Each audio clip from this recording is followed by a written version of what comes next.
دنیا بھر میں آج جب مذہب کا عالمی دن منایا جا رہا ہے، فسطائی نریندر مودی کی قیادت میں بھارت مسلمانوں اور عیسائیوں کے لیے ایک خطرناک ملک بن چکا ہے۔ کشمیر میڈیا سروس کی طرف سے آج جاری کردہ ایک رپورٹ میں امریکی محکمہ خارجہ ممبئی میں قائم centre for study of society and secularism اور برطانیہ میں قائم مائنارٹی رائٹس گروپ انٹرنیشنل کی رپورٹس کا حوالہ دیتے ہوئے کہا گیا ہے کہ صرف سال 2021 کے پہلے 9 مہینوں میں ہی بھارت بھر میں مذہبی اقلیتوں کے خلاف کم از کم 300 پرتشدد کارروائیاں ہوئی۔ رپورٹ میں کہا گیا ہے کہ بھارت کو مذہب کا عالمی دن منانے کا کوئی حق نہیں ہے کیونکہ وہ اپنی اقلیتوں کو مذہبی آزادی سے محروم کر رہا ہے۔ رپورٹ میں کہا گیا ہے کہ بھارت میں ستائی ہوئی مذہبی اقلیتوں کے پاس اس دن کو منانے کے لیے کچھ نہیں ہے۔ پیس اینڈ کلچر آرگنائزیشن کی چیئرپرسن اور بھارتی جیل میں نظر بند کشمیری حریت رہنما محمد یاسین ملک کے اہلیہ مشال حسین ملک نے کہا ہے کہ انجانی بھارتی جنرل بپن راوت نے وادی کشمیر کو جہنم میں تبدیل کر دیا ہے۔ اسلام آباد میں جاری ایک بیان میں انہوں نے کہا ہے کہ بپن راوت RSS کے کارکن اور مودی کے دایاں ہاتھ تھے جو مسلمانوں کے خلاف اپنی بربریت اور متعصبانہ رویے کے لیے بدنام تھے۔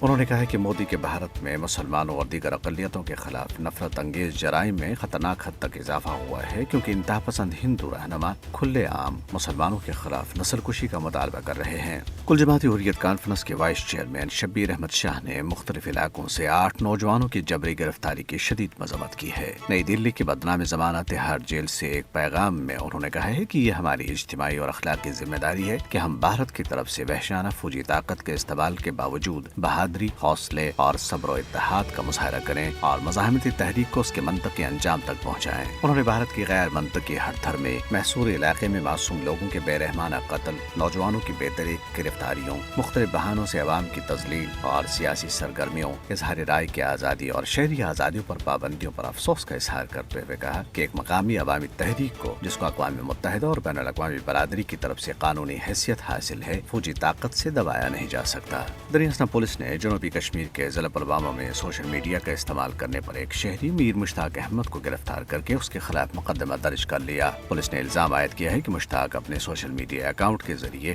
ایسی سرگرمیوں میں ملوث تھا جو بھارت اور جموں کشمیر کی خود مختاری، سالمیت اور اتحاد کے خلاف ہیں۔ دوسری طرف عدالت کی جانب سے ضمانت ملنے کے بعد قابض حکام نے صحافی سجاد گل کو رہا کرنے کے بجائے اقدام قتل کے ایک اور جھوٹے کیس میں پھنسا دیا۔ انہیں 10 روز پہلے سری نگر میں ایک نوجوان کی شہادت کے بعد اس کے اہل خانہ اور رشتہ داروں کی طرف سے بھارت مخالف نعروں کی ایک ویڈیو پوسٹ کرنے پر گرفتار کر لیا گیا تھا۔ تاہم ضلع بانڈی پورہ کی ایک عدالت کی طرف سے ان کی درخواست ضمانت منظور کر کے رہا کرنے کا حکم جاری ہوتے ہی قابض حکام نے انہیں رہا کرنے کے بجائے بتا دیا کہ ان کے خلاف اقدام قتل کی ایک اور FIR درج ہے اور اب وہ اسی کیس کے سلسلے میں گرفتار ہیں۔ ادھر ضلع راجوری میں ایک تعمیراتی کمپنی کے غنڈوں نے ایک سینئر صحافی عمران خان پر اس وقت حملہ کر کے زخمی کر دیا جب انہوں نے کمپنی کے تعمیراتی کام کی وجہ سے بڑے پیمانے پر ٹریفک جام کا مسئلہ اٹھایا۔ رد عمل میں صحافیوں نے دھرم راج کنسٹرکشن کمپنی کے خلاف پریس کلب راجوری کے بینر تلے احتجاج کرتے ہوئے گجر منڈی چوک کو بلاک کر دیا اور کمپنی کے ٹھیکیدار کے خلاف اقدام قتل کا مقدمہ درج کرنے کا مطالبہ کیا۔